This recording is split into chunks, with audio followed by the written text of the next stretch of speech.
Eu tava lendo uma entrevista da Anitta pro Extra e ela fala que abriu mão da casa em Los Angeles, raramente vai a Miami e reflete: manter o sucesso no exterior me custaria muito caro. Ela não estava falando apenas de dinheiro. Meu nome é Larissa Kobelik, eu acredito que chique é ter conhecimento, e esse é o Pingo de Cultura, o canal da Claves no YouTube, no Spotify e no Substack. E hoje nós vamos falar sobre os arrependimentos que as pessoas têm quando estão perto da morte. A Anitta falou aqui: a presença física fora do país em busca do sucesso estava a afastando de outras coisas que importavam mais, ter tempo com a família. Quando fiquei doente no final de 2022, disse pra mim mesma: se eu morrer hoje, não vou ter feito nada que realmente importe pra mim, como passar tempo de qualidade com a minha família. Meus parentes sempre quiseram ir pra Fernando de Noronha e eu não tinha levado eles lá. Não por questão financeira, claro, mas porque ela falou aqui: nos últimos 14 anos eu passei apenas trabalhando. O pai dela também teve um câncer, então ela ficou doente, o pai também, e isso fez ela repensar o que é sucesso pra ela de verdade, o que ela tá fazendo da vida dela. E o que isso tem a ver comigo, com você? Nós lemos na Claves esse livro aqui, que pra mim é um livro que todo mundo deveria ler, que é os 5 arrependimentos que a gente tem antes de morrer. Nós precisamos começar falando da autora. Sempre que a gente vai ler um livro, né, é muito importante conhecer quem é a pessoa que está escrevendo. Bronnie Ware, ela é uma australiana, ela morou, se eu não me engano, na Inglaterra, e ela é uma pessoa que ela mesma estava vivendo uma vida um pouco caótica, e ela acabou que caiu, ela trabalhava num banco, mas ela foi cuidar de pessoas que estavam no final da vida, ali na parte de cuidados paliativos.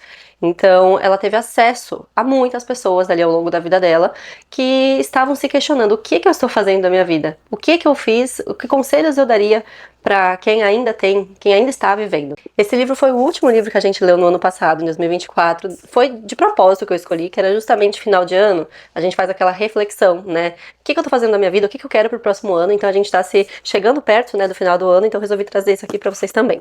A Anitta se enquadra aqui no segundo arrependimento que ela trata no livro, que é: eu desejo que eu não tivesse trabalhado tanto. Vou passar todos os arrependimentos aqui por ordem para ficar mais fácil e a gente já chega nesse.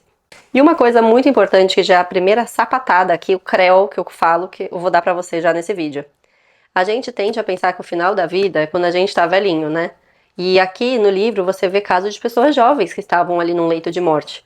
Porque a vida é assim, a gente acredita, né, que a maioria das pessoas, felizmente, terá uma vida numa morte um pouco mais natural, que vai morrer ali numa terceira idade, mas a vida, ela não dá garantia de nada. Então, cada dia, realmente, a gente não sabe se vai ser o último, que a gente tem que aproveitar. No caso da Anitta, super jovem, ela é mais jovem que eu, acho que ela leva 33, 34 anos hoje, e ela teve uma doença que ela fez questionar a vida.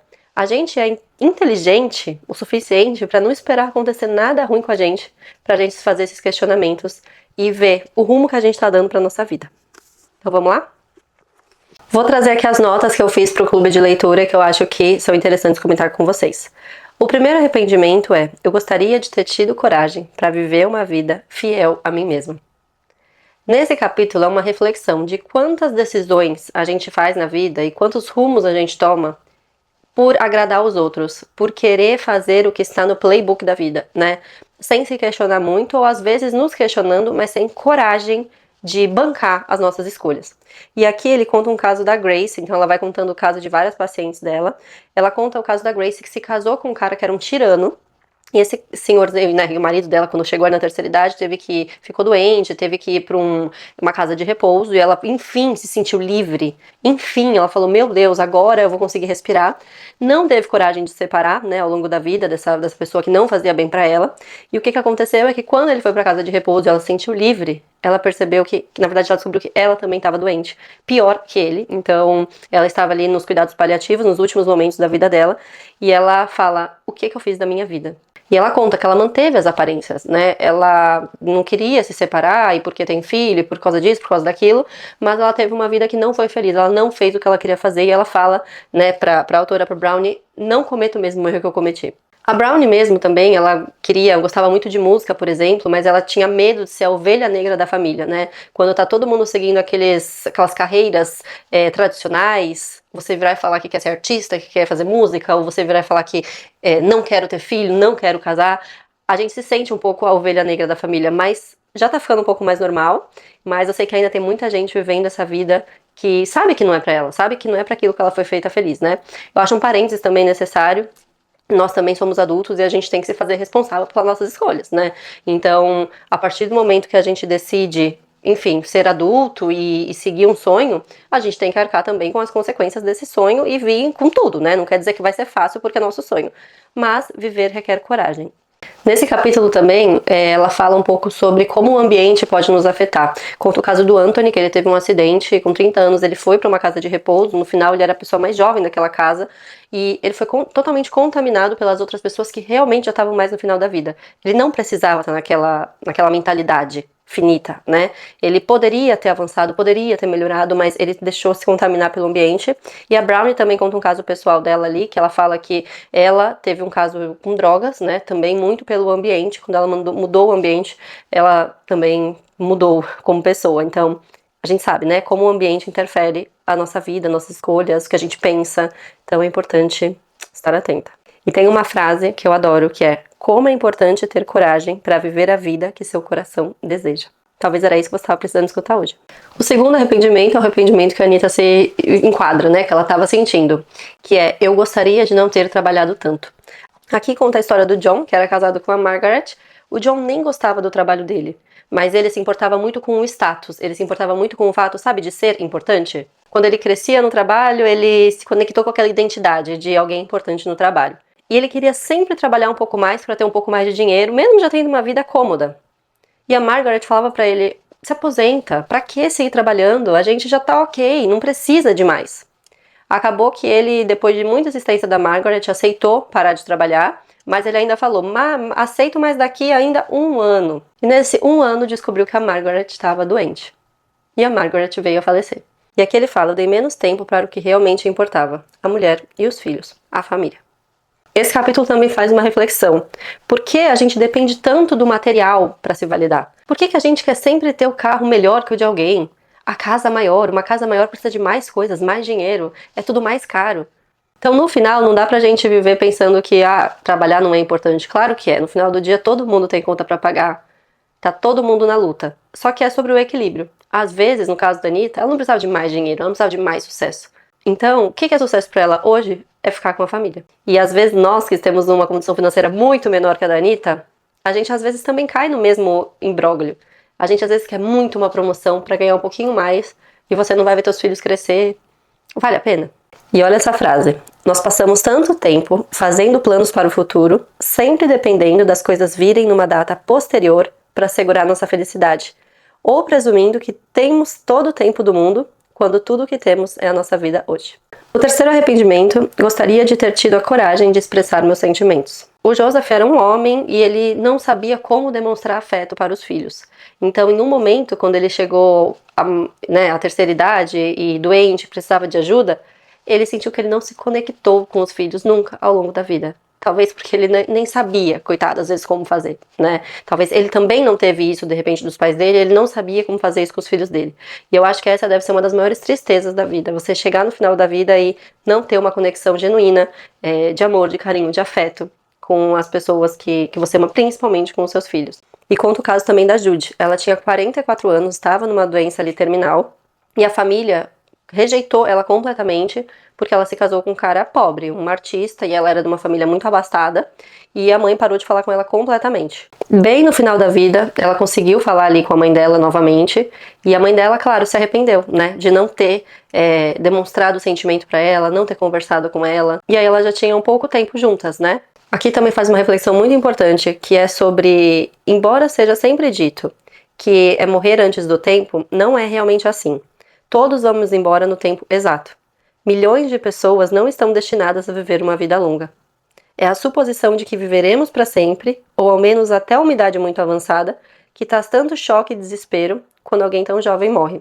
Mas isso é, na verdade, uma parte natural da vida em todas as espécies. Então aqui também fala, né? A gente nunca sabe quando vai ser tarde demais. Então não atrase falar para as pessoas o quanto você gosta delas, não atrase resolver pendências na sua vida com outras pessoas.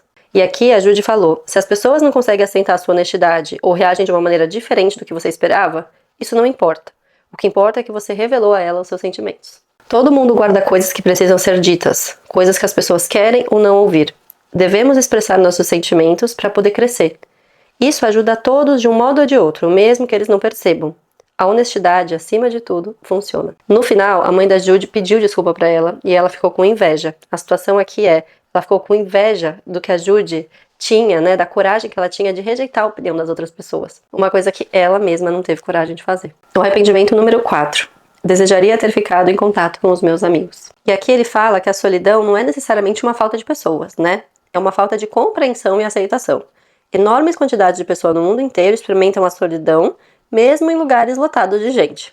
Na verdade, ficar sozinho em lugares lotados de gente realça e exacerba a solidão com frequência. Aqui ela conta o caso da Doris, uma senhora que estava numa casa de repouso e a filha dela morava longe, ela não tinha quase ninguém.